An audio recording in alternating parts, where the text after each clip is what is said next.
What's up, y'all? Welcome. My name is Alex Anderson, and today's topic is about givers and takers.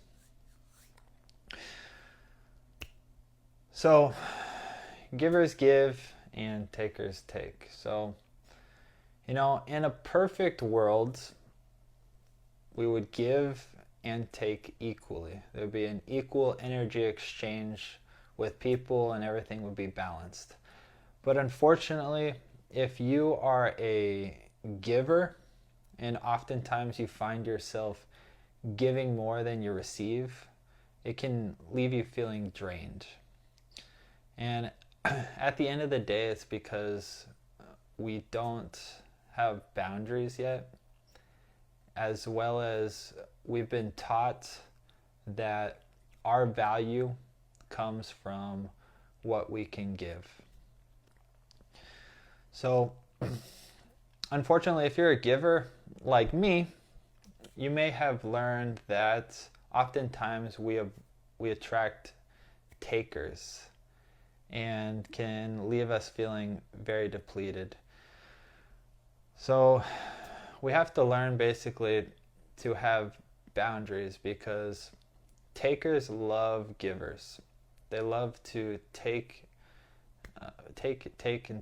and it's really not fair. So, we have to be thinking like, how do I feel around this person? How are my relationships? Like, are they giving back to me, or am I always the one that's giving?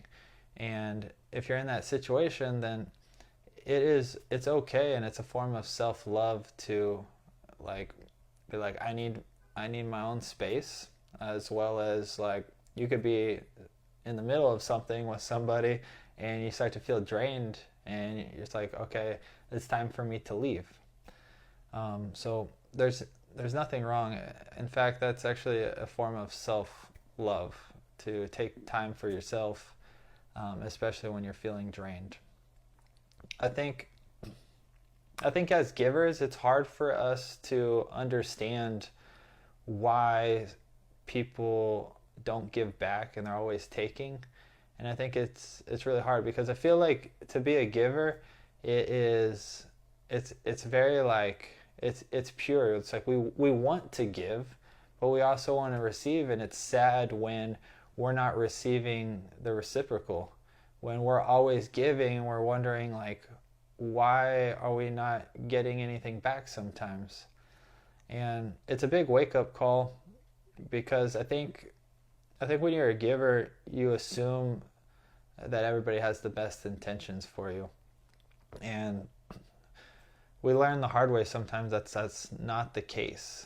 Now, there are people out there that will give as well. But from my experience, most people, unfortunately, take. So, and I think it might have something to do with the fact that givers kind of attract takers. One really important part of, being a giver is that we were kind of taught when we were younger that our value was derived from what we could do for others. Like, we got attention based on what we could do for others. So we became givers, and we became givers because we learned that basically love is conditional, and that in order to, that's just, it's basically a program that we learned. We learned that we need to give to get that care back.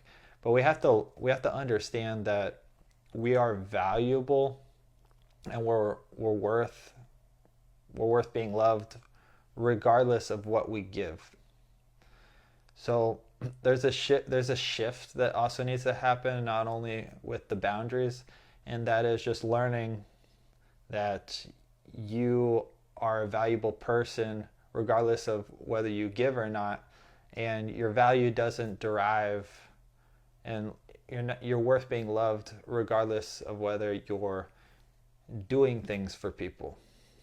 And when we figure that out, it honestly gives us the power back. It shifts everything, because once you realize I don't have to give to be accepted, then you stop trying to give so much, because oftentimes we're like, why aren't we getting anything back? So we give even more, and like that's totally the wrong point. Once you start to just realize that the only person that is going to really love you is yourself, and that's the only person that you need to have a good opinion about, is the opinion that you have for yourself. Once you shift that whole thing back onto you, it honestly releases you from so much, because now you're no longer responsible for making everybody happy and trying to win their love.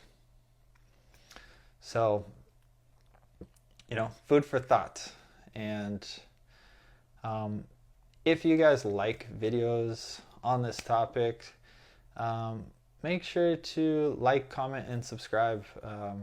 It's a small YouTube channel still, so subscribing or commenting, let's have some conversations. And if you guys watch this, I appreciate you. I will see you in the next one. Peace.